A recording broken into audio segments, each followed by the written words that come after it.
नमस्कार सभी को। आज का टॉपिक है क्रोनिक ब्रोंकाइटिस और इसको सीओपीडी भी बोलते हैं, मतलब क्रोनिक ऑब्स्ट्रक्टिव पल्मोनरी डिजीज, और इसका एक और नाम है ब्लू ब्लॉटर्स। ओके, ब्लू ब्लॉटर्स नाम क्यों दिया है वो मैं आगे बताऊंगा, क्योंकि ओके। एंड एम्फाइसीमा को दूसरा नाम बोलते हैं, एम्फाइसीमा का दूसरा नाम है पिंक पफल्स बोलते हैं। ओके, तो वो उसमें डिस्कस करेंगे। क्रोनिक ब्रोंकाइटिस क्या होता है थोड़ा सा एक डिस्कस कर लेते हैं। क्रोनिक ब्रोंकाइटिस नाम से पता, नाम को थोड़ा हम इलेबोरेट करते हैं। क्रोनिक मीन मतलब बहुत समय से चल रहा है। ओके, एंड ब्रोंकाइटिस जो ब्रोंकियल वॉल है, आइटिस मतलब इन्फ्लेमेशन हुआ है, तो जो ब्रोंकियल वॉल है वहां पे इन्फ्लेमेशन हुआ है। तो इन्फ्लेमेशन क्यों हुआ है? इन्फ्लेमेशन होने के बहुत सारे चांस होते हैं। तो क्रोनिक ब्रोंकाइटिस का मेजर 90% केसेस में जो क्रोनिक ब्रोंकाइटिस उनमें ज्यादा देखने को मिलता है जो स्मोकिंग करता है। जो स्मोकर जो होते हैं उनमें सीओपीडी का प्रॉब्लम, एम्फाइसीमा। सीओपीडी में दो टाइप ऑफ डिजीज आते हैं, एक तो क्रोनिक ब्रोंकाइटिस एंड एक एम्फाइसीमा आता है। ओके, तो ये दोनों जो है वो को एग्जिस्ट करते हैं। ओके, एक में एम्फाइसीमा है तो ब्रोंकाइटिस होने के चांसेस ज्यादा है, हो सकता है, और क्रोनिक ब्रोंकाइटिस है तो आगे जाके एम्फाइसीमा होने के चांसेस भी होते हैं। तो दोनों साथ में भी रह सकते हैं। ओके, सो दोनों को एग्जिस्ट करते हैं बिकॉज इन दोनों का कॉज जो है वो एक ही है। 90% केसेस में जो है वो स्मोकिंग होता है, सिगरेट स्मोकिंग। ओके, तो तुम मूवीज के पहले एड में भी देखा होगा कि एम्फाइसीमा हो सकता है, सब वो वही है, स्मोकिंग की वजह से एम्फाइसीमा, ब्रोंकाइटिस, ये सब सीओपीडी के प्रॉब्लम जो है वो आ सकते हैं। तो ब्रोंकाइटिस में क्या होता है कि जो एयर वॉल जो रहता है अपने, जो ब्रोंकस जो यहाँ पे मैंने बनाया है ब्रोंकियल ट्री, तो ट्रेकिया से लेके नीचे एल्वियोले तक मैंने बनाया।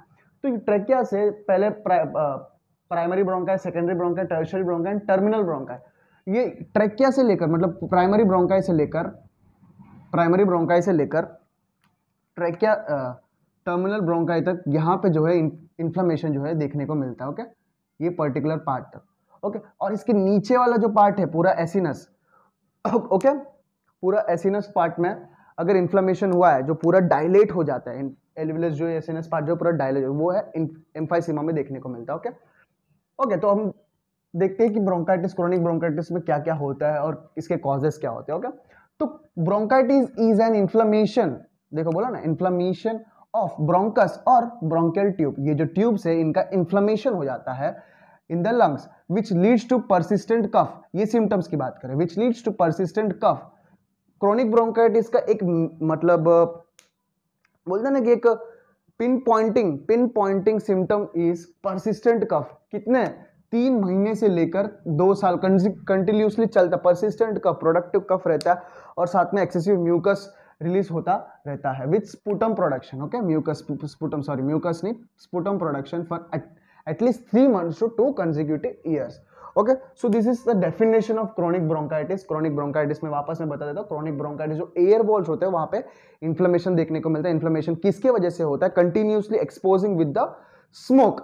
ओके ओके, तो हम एक बार सीओपीडी देख लेते हैं। सीओपीडी का मतलब क्रोनिक ऑब्स्ट्रक्टिव पल्मोनरी डिजीज। तो क्रोनिक बहुत समय से चल रहा है, पल्मोनरी जो लंग्स के अंदर चल रहा है, ऑब्स्ट्रक्शन कर रहा है। ओके, तो ऑब्स्ट्रक्शन, एयरवेज के अंदर ऑब्स्ट्रक्शन होगा तो सपोज ये एयरवेज के अंदर सपोज यहाँ पे ऑब्स्ट्रक्शन है। ओके, एयर तो आराम से अंदर आ रहा है बट बाहर नहीं जा पा रहा है। ओके, बाहर नहीं जा पाएगा, तो यहाँ पे एयर जो है यहाँ पे ट्रैप्ड हो रहा है। Okay, in pulmonary chronic, in COPD the air get inside the lungs but get trapped in the lungs. Lung के अंदर ट्रैप हो जाता है जिसकी वजह से रेस्पिरेटरी लंग कैपेसिटी जो है वो इंक्रीज हो जाता है। Okay okay okay, fine.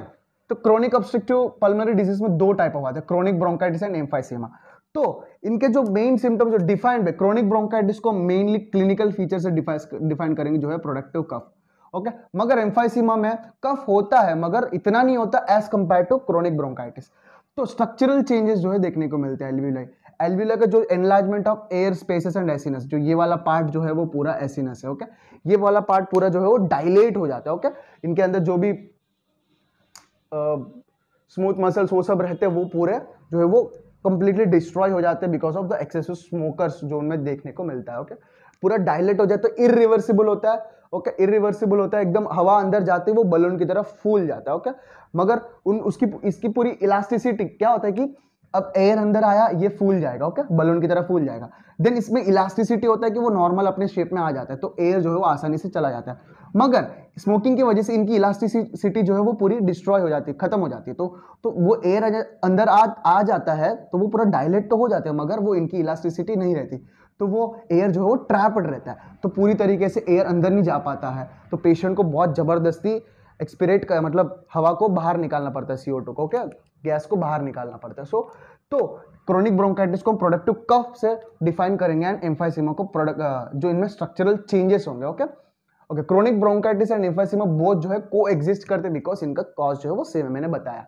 Okay chronic bronchitis more common in middle age person में ज्यादातर देखने को मिलते हैं एंड ओल्ड एजेस में देखने को मिलता है एंड मोर देन मेल्स में ज्यादा, ऑब्वियसली यार मेल्स ही ज्यादा स्मोक करते हैं एज कम्पेयर टू फीमेल्स। आजकल फीमेल्स भी ज्यादा स्मोक करते हैं, मगर मेल्स जो है वो मेजरली देखने को मिलता है। Okay long standing chronic bronchitis, बहुत समय से क्रोनिक ब्रोंकाइटिस उस बंदे को चल रहा है, तो उससे क्या होगा कि लंग जो है डिस्फंक्शन हो जाएगा। ओके लंग्स का जो भी या क्या आजू बाजू आर्टरीज जो है अगर लंग्स जो डिस्फंक्शन होगा, लंग का वहां का पूरा टिश्यू जो है डैमेज हो गया। ओके तो वहां के आजू बाजू आर्ट्रियल्स जो है वहां पे स्पाज्म हो जाएगा। ओके आर्ट्रियल्स जो स्पाज्म हो जाएंगे तो वहां पे जो ब्लड सप्लाई नॉर्मली होना तो वो नॉर्मली नहीं होंगे, दूसरे जगह वो अपना ब्लड सप्लाई करेंगे, बट मगर वहां पे स्पाज्म हो जाएगा एक पर्टिकुलर पार्ट पे। स्पाज्म होगा तो कोई दिक्कत नहीं, मगर बहुत सारे जगह पे ऐसा हो रहा है, आर्टेरियल स्पाज्म हो रहे हैं, तो इस जो राइट वेंट्रिकल जो वो पुश कर रहा है ब्लड को लंग के पास, तो वहां पे जो राइट वेंट्रिकल जो तो वहां पे प्रेशर पड़ जाएगा, जो यहाँ पे ब्लड तो पुश पंप कर रहा हूं मगर वहां पे स्पाज्म हुआ है। तो देखो तुम अगर ये पाइप से वाटर डाल रहे हो, पानी डाल रहे हो, तो यहाँ पे पूरा तुमने दबा के रखा है, तो प्रेशर यहाँ पे आएगा, तो यहाँ का पूरा टैप जो है वहां से जो पाइप जो है वो निकल के आ जाता है। तो यही थिंग ऐसा होता है कि मतलब राइट वेंट्रिकल को क्या करते हैं, वो पंप करता रहता है, तो मगर यहाँ पे प्रेशर आने की वजह से वो अपना पंप करना इतना फास्ट कर देता है कि इसको भी ज्यादा ताकत चाहिए ना, तो वो भी मतलब क्या बोलते हैं हाइपरट्रॉफी देखने को मिलता है। Okay hypertrophy of the right ventricle. Okay उसका साइज भी इंक्रीज हो जाता है, जिसकी वजह से उसको ज्यादा ताकत लगाना पड़ता है। ओके तो उस कंडीशन को बोलते हैं कॉर पल्मोनरी। ओके हाइपोक्सीमिया भी बोलते हैं। ब्लड के अंदर ऑक्सीजन की कमी हो जाती है, ऑक्सीजन अंदर आता है मगर CO2 बाहर नहीं जा पाता, सॉरी ब्लड के अंदर ऑक्सीजन की कमी हो जाती है और CO2 जो है ज्यादा हो जाता है, जिसकी वजह से हमें साइनोसिस हो जाता है, अपनी बॉडी में साइनोसिस हो जाता है, तो ब्लू डिस्कलरेशन हो जाता है अपनी बॉडी का, जिसके इसीलिए हम बोलते हैं ब्लू ब्लॉटर्स बोलते हैं। ओके और जो नेल्स होते हैं, ओके लिप्स जो होते हैं वो पूरे ब्लूइश कलर देखने को मिलते हैं। ओके पल्मोनरी हाइपरटेंशन, जो स्पाज्म हो जाता है, जो मैंने बोला ना आर्टेरियल स्पाज्म, उस कंडीशन को बोलते हैं pulmonary hypertension leads to the cor pulmonary. Okay so this is the brief introduction of the chronic bronchitis. तो इसके कॉजेटिव एजेंट्स की बात करेंगे तो सबसे पहला मेजर कॉज जो होता है वो स्मोकिंग होता है, स्मोकिंग की वजह से ही होता है एम्फाइसीमा का भी।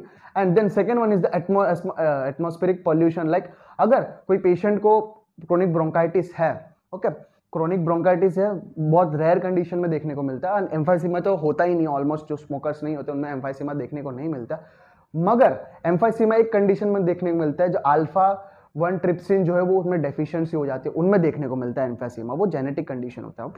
वो हम उस टॉपिक में बात करेंगे। मैं एम्फाइसीमा के बारे में बार बार इसलिए ला रहा हूं क्योंकि ये दो टॉपिक जो है वो को एग्जिस्ट, ये एक्चुअली में क्लिनिकली दोनों को एग्जिस्ट करते हैं, इसलिए टॉपिक भी हमें को एग्जिस्ट करके ही पढ़ना चाहिए। ओके तो जिन फैमिली में मतलब वो बंदा स्मोकिंग नहीं कर रहा है फिर भी उसको क्रोनिक ब्रोंकाइटिस है, तो वो जेनेटिक कंडीशन में आ सकता है, या एटमॉस्फेरिक पोल्यूशन, वो ऐसे इलाके में रहता है या कोई ऐसा ऑक्यूपेशन करता है, कोई ऐसा कॉटन मिल्स, प्लास्टिक फैक्ट्रीज, वैसे कोई कंडीशन में बैक्टीरियल या वायरल इन्फेक्शन, कोई ऐसे कंडीशन में है जिसकी वजह से उसको क्रोनिक ब्रोंकाइटिस हुआ है। So this is all about the aetiology causes of the chronic bronchitis. Okay तो हम इसके बाद देखेंगे पैथोजेनेसिस, किस तरह ये स्मोकिंग अपने लंग्स को इफेक्ट करता है, ब्रोंकियल वॉल्स को इफेक्ट करता है, जिसकी वजह से कफ कैसे प्रोड्यूस होता है, एक्सेसिव म्यूकस कैसे प्रोड्यूस होता है, ओके कैसे इन्फ्लेमेशन होता है, वो हम पैथोजेनेसिस में देखेंगे। फिर उसके बाद देखेंगे रेड इंडेक्स क्या होता है। देख लिया कि क्रोनिक ब्रोंकाइटिस के बारे में, उसके इंट्रोडक्शन एंड उसके इटियोलॉजीज के बारे में डिस्कस कर लेंगे। तो अभी हम देखेंगे इसके पैथोजेनेसिस। ओके 90% इसका पॉजिटिव एजेंट जो होता है वो स्मोकिंग होता है, सिगरेट स्मोकिंग होता है। ओके एम्फाइसीमा में भी वही होता है, दैट्स व्हाई एक्चुअली में क्रोनिक ब्रोंकाइटिस एंड एम्फाइसीमा को ही COPD बोलते हैं। ओके तो हम आगे देखते हैं पैथोजेनेसिस। तो हम देखते हैं कि स्मोकिंग करने से या एयर पोल्यूटेंट्स, कुछ गैसेस, कुछ स्मोक क्या करते हैं अपने लंग्स ब्रोंकाइस के अंदर, जिसकी वजह से ऑब्स्ट्रक्शन हो जाता है और इतने सारे कॉम्प्लिकेशन, कफ, स्पुटम जो है प्रोड्यूस होता रहता है। ओके तो हम एक स्टेप बाय स्टेप देखेंगे। ओके सो सबसे पहले वो देखने से पहले एक बार ये ल्यूमन देख लेते हैं। जो ब्रोंकाई होता है, जो ब्रोंकाई का जो ल्यूमन होता है उसका सेक्शन जो है वो हमने काट के यहाँ इसका जो लेयर है वो हमने दिखाया। ओके, इसका हिस्टोलॉजी। ओके, सबसे पहले ऊपर से देखते हैं। सबसे पहले इपिथीलियम जो होंगे सूडो स्ट्रेटिफाइड, ये देखने से पता चल रहा होगा कि ये एक ही लेयर है मगर ऐसा लग रहा है कि double layer, that's why it is pseudo stratified. Ciliated cilia है, उसके ऊपर म्यूकोसा है, जो ग्रीन कलर है वो म्यूकोसा है एंड सिलिया है, एंड इपिथीलियम के ऊपर सिलिया है। Okay, and ciliated pseudo stratified columnar epithelium. Okay okay, उसके अंदर ये गोबलेट सेल्स है। Okay, this goblet cell secrete the mucus. Okay, goblet cells जो है वो सेक्रेट को म्यूकस को सिक्रेट करेंगे। ओके, एंड उसके नीचे इपिथीलियम के नीचे कौन सा लेयर होता है, हिस्टोलॉजी में हमने देखा होगा, बेसमेंट मेम्ब्रेन के नीचे लूज कनेक्टिव टिश्यू एंड उसके नीचे स्मूथ मसल के नीचे कनेक्टिव टिश्यू एंड देन नीचे कार्टिलेज। और कार्टिलेज जो है वो ब्रोंकियोल्स में ही प्रेजेंट होता है। ओके, एंड इसके अंदर जो म्यूकोसल ग्लैंड्स है, ये जो इंपॉर्टेंट है, म्यूकोसल ग्लैंड्स। ओके, तो इसमें क्या हो जाता है ना कि क्रोनिक ब्रोंकाइटिस में क्या जो म्यूकोसल ग्लैंड्स जो होते हैं उसका हाइपरट्रोफी और हाइपरप्लेजिया होता है। इनका जो साइज है, जो नॉर्मली होना था इस तरह, ये नॉर्मल है, नॉर्मली इस तरह होना था, इसमें जो उसका साइज जो है वो इंक्रीज हो जाते हैं। ये नंबर ऑफ ग्लैंड्स इंक्रीज हो जाते हैं और साथ में उसका साइज भी इंक्रीज हो जाता है। तो ग्लैंड का साइज और नंबर इंक्रीज होने की वजह से म्यूकस सिक्रीशन भी इंक्रीज हो जाता है। ओके, तो म्यूकस सिक्रीशन इंक्रीज होने की वजह से वहां पे ऑब्स्ट्रक्शन देखने को मिलता है और स्मोक के वजह से सिलिया जो है सही से काम नहीं कर पाते, वो इमूवेबल हो जाते हैं म्यूकस के, वहां पे एकदम थिक म्यूकस वहां पे भर जाता है। ओके, इसके वजह से म्यूकस भी मूव नहीं कर पाते, तो पेशेंट को कफ के थ्रू उसको खास के उस म्यूकस को बाहर निकालना पड़ता है। ओके, तो अभी वही देखेंगे। तो स्मोकिंग करने की वजह से वो एक इरिटेंट है, इरिटेंट का क्या करेगा, वो stimulate the mucus glands in the main bronchi and goblet cells. तो वो ये जो mucus glands and goblet cells को वो स्टिमुलेट करेगा। करते ही वो क्या करेगा, लीड्स टू, ये कंटिन्यूस स्मोकर्स में देखने को मिलता है। ओके, कंटिन्यूस स्मोकर्स जो होते हैं उनमें देखने को मिलता है, जो क्रोनिक स्मोकर्स होते हैं उनमें देखने को मिलता है। ओके, लीड्स टू हाइपरट्रोफी, ये इंपॉर्टेंट है, ये लाइन क्रोनिक ब्रोंकाइटिस का एक गोल्डन लाइन है। ओके, तुम क्रोनिक ब्रोंकाइटिस को डेफिनेशन में भी ये तुम यूज कर सकते हो कि क्रोनिक ब्रोंकाइटिस में क्या होता है, hypertrophy and hyperplasia of the mucosal glands and goblet cells. इसके हाइपरट्रोफी एंड हाइपरप्लेसिया होने के वजह से increase the mucus secretion in the airways. ये जो एयरवेज है यहां तक ही ब्रोंकाइटिस होता है, इनमें ब्रोंकाइटिस देखने को मिलता है एंड ब्रोंकाइटिस और एम्फाइसीमा को एग्जिस्ट होता है, जो मैंने बताया है। ओके, तो ब्रोंकाइटिस इंक्रीज म्यूकस सिक्रीशन हो गया। ओके, ऑल्सो दिस, तो जो एयरवेज में है एक्सेसिव म्यूकस जो है वहां पे आ जाता है, एक्सेसिव म्यूकस हो जाएगा तो वहां पे ऑब्स्ट्रक्शन हो जाएगा। Also the smoking makes the cilia short and immobile. जो स्मोकर्स होते हैं उनकी सिलिया भी सही से काम नहीं करते और इमोबाइल हो जाते हैं। Okay, and then because of this mucus cannot move and stay there. और सिलिया का काम क्या है, म्यूकस को इधर उधर मूव करते रहना, but because of this mucus भी ऊपर नीचे मूवमेंट नहीं होता। Okay, having too much of mucus in the bronchi and poor functioning of cilia leads to the chronic bronchitis. Okay, cilia का काम भी सही से नहीं हो रहा, एक्सेसिव म्यूकस प्रोडक्शन हो रहा है because of hypertrophy and hyperplasia. Hypertrophy and hyperplasia का मतलब मुझे समझाने की जरूरत नहीं, आई होप तुम पता होगा। ओके, साइज इंक्रीज हो रहा है और साथ में नंबर ऑफ सेल्स भी बढ़ रहे हैं एंड इन दिस, तो वहां पे एक्सेसिव म्यूकस जो है वो एयरवेज में भर गया, तो वहां पे ऑब्स्ट्रक्शन हो रहा है, तो वो अंदर ऑक्सीजन तो जा रहा है बट एक्सेसिव वहां पे CO2 जो है वो जो अंदर जा तो रहा है बट अंदर का बाहर नहीं जा पा रहा, तो अंदर एक्सेसिव गैस जो CO2 जो है वो भर जाता है। इसकी वजह से साइनोसिस देखने को मिलता है पेशेंट में। In this, to clear mucus the patient rely on the persistent cough. उस म्यूकस को निकालने के लिए पेशेंट जो है ज्यादातर कफ करता रहता है। ओके, खांसी निकालता रहता है। Okay, so this is all about the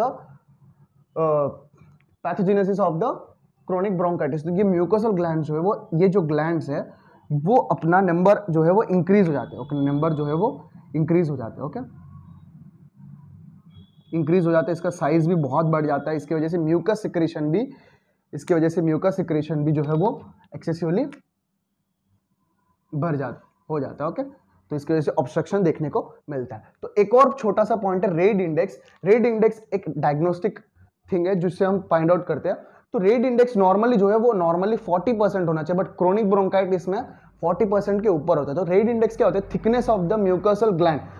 normally जो म्यूकोसल ग्लैंड का जो थिकनेस होता है ना, thickness and total thickness of the airway, जो पूरा थिकनेस है उसका एयरवे का थिकनेस नीचे एंड इसका, इसके दोनों का जो होगा डिवीजन वो 40% होना चाहिए नॉर्मली, बट क्रोनिक ब्रोंकाइटिस में क्या होता है कि वो 40% के ऊपर होता है, क्योंकि जो थिकनेस है, जो ऊपर का जो म्यूकोसल ग्लैंड का थिकनेस है वो बढ़ गया, थिकनेस एंड हाइपरट्रॉफी जो है बढ़ गया, इसकी वजह से 40% के ऊपर होता है। Okay, so this is all about the pathogenesis. तो आगे हम देखेंगे क्लिनिकल, तो अभी हम देखेंगे इसके क्लिनिकल फीचर्स। तो इस तरह क्रोनिक ब्रोंकाइटिस किस तरह प्रोग्रेस किया, कैसे पैथोजेनेसिस किस क्यों कफ क्यों आ रहा है, ओके, स्मोकिंग की वजह से क्यों कफ आ रहा है, इतना परसिस्टेंट क्यों कफ करना पड़ रहा है पेशेंट को, ओके, एंड जो एयर वॉल है उस इपिथीलियम, सूडो स्ट्रेटिफाइड इपिथीलियम के ऊपर जो वहाँ पे क्या हुआ है वो सब मैंने पैथोजेनेसिस में बताया, ओके। तो अभी उसके रिलेटेड क्लिनिकल फीचर्स की बात करते हैं।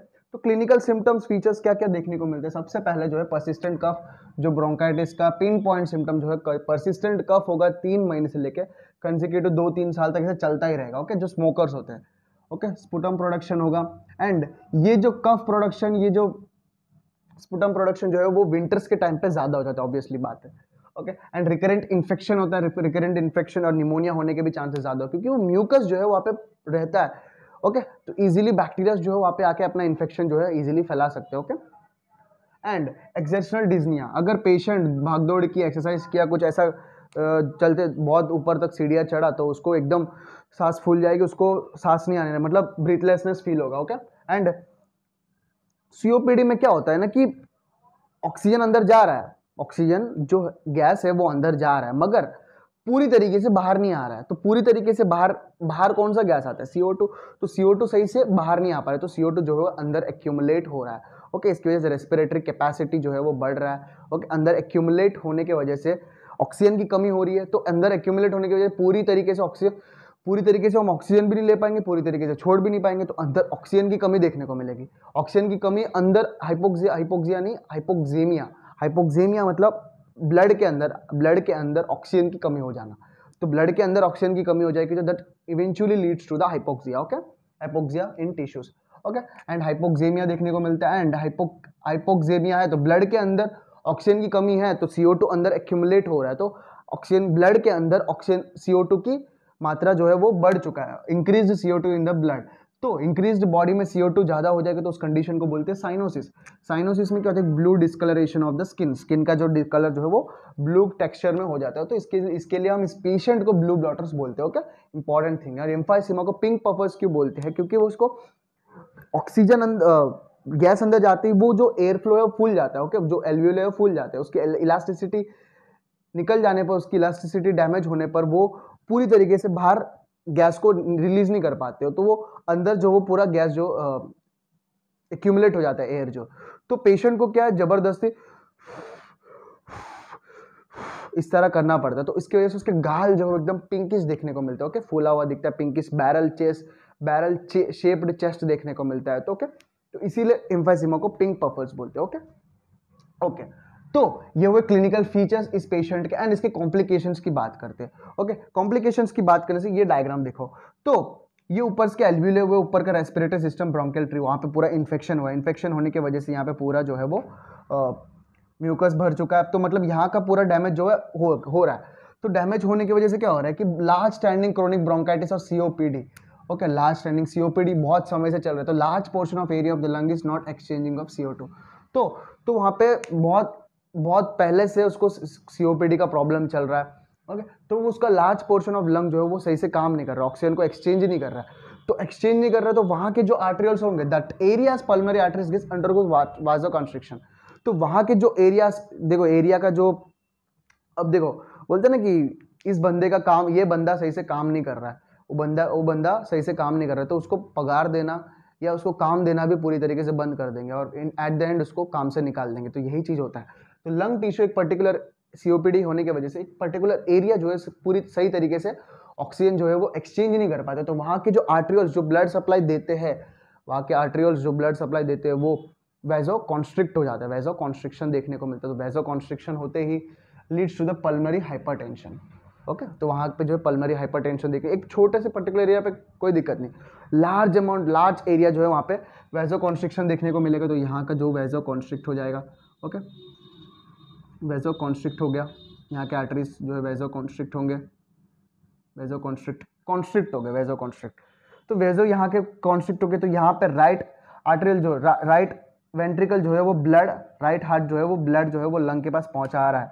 ओके, यहाँ पे अगर पाइप है, मैंने बोला ना यहाँ पे पाइप है, यहाँ से पानी आ रहा है, तो यहाँ पे तुमने दबा के रखा तो यहाँ पे पाइप जो है वो नल से निकल जाएगा। तो यही चीज, तो यहाँ पे प्रेशर आ रहा है, इसीलिए यहाँ पे वैसोकॉन्स्ट्रिक्शन हुआ तो राइट वेंट्रिकल के पास प्रेशर आ रहा है। तो प्रेशर आ रहा है तो वो यहाँ पे प्रेशर आ रहा है तो वो ज्यादा मतलब ब्लड को यहाँ कुछ भी करके इसको पहुंचाना है यहाँ तक, तो यहाँ पे दबा के रखा है तो कुछ भी करके यहाँ से प्रेशर बढ़ाना पड़ेगा। तो यहाँ से प्रेशर बढ़ाने के लिए राइट हार्ट जो है वो pulmonary hypertension makes load on the right ventricle, जो लोड आ गया right ventricle heart gets enlarged, तो राइट हार्ट जो है वो एनलार्ज हो जाता है, हाइपरट्रोफी देखने को मिलता है। Okay, and the right heart failure जो है वो, इसकी वजह से राइट हार्ट फेलियर पेशेंट की डेथ भी हो सकती है, फेटल होता है। ओके, एंड इस कंडीशन को बोलते हैं कॉर पल्मोनरी। ओके, इंपॉर्टेंट है कॉम्प्लिकेशन जो not only in chronic bronchitis, emphysema में भी यही कॉम्प्लिकेशंस आते हैं। ओके, तो सीओपीडी, इसीलिए तो सीओपीडी इसीलिए नाम दे कि एम्फाइसीमा एंड ब्रोंकाइटिस को कोएग्जिस्टिंगली हम पढ़ते भी है, क्लिनिकली भी हम ऐसे देखते हैं। और not only the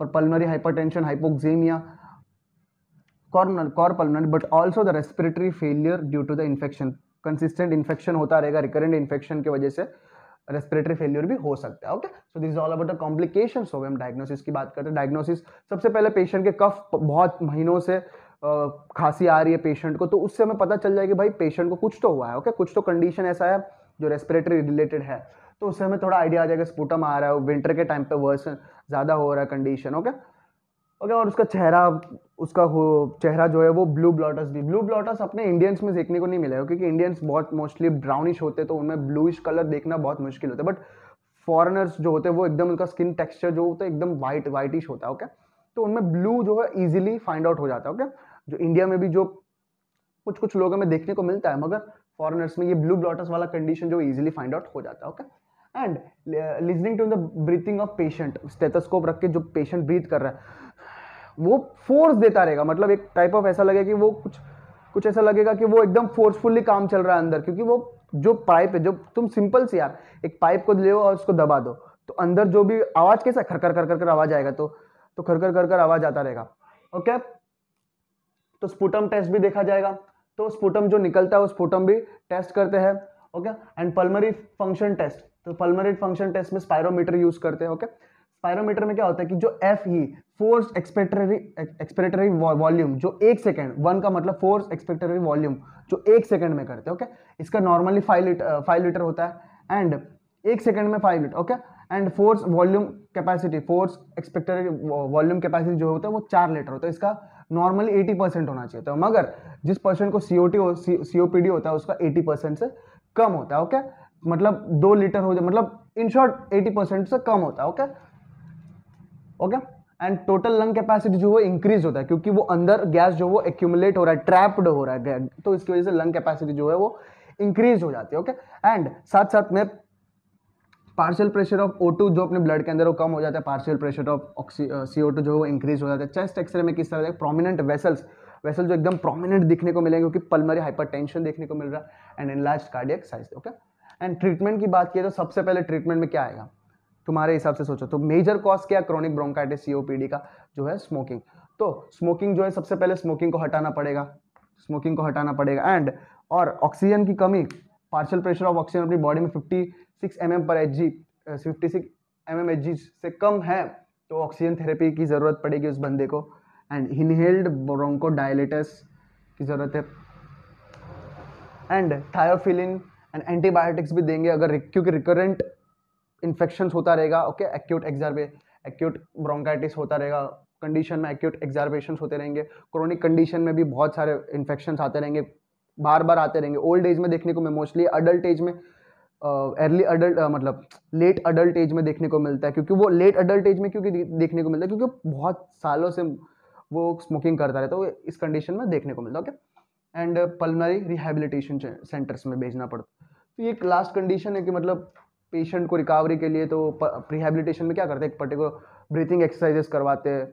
okay, so this is all about the chronic bronchitis. I hope तुम्हें समझ आ गया होगा। एक बार टॉपिक्स बुक से पढ़ो तो आई होप तुम्हें पूरा क्लियर आउट हो जाएगा कि कौन से चीज़ मिसिंग हो रहे। ओके, तो मेजॉरिटी ऑफ चीज़ें मैंने पूरे सही तरीके से कवर कर लिया है। अगर तुम बुक पढ़ोगे तो सारे चीज़ें एकदम इजीली रीड आउट हो जाएंगे, तुम्हारे दिमाग में पूरा ऐसा लगेगा कि भाई ये चीज़ तो मुझे पता है, ओके, तो आसानी से पूरा समझ आ जाएगा। सो this is all about the chronic bronchitis और एल COPD और ब्लू ब्लॉटर्स। तो नेक्स्ट वीडियो में हम एम्फाइसीमा के बारे में पढ़ेंगे। Okay, thank you.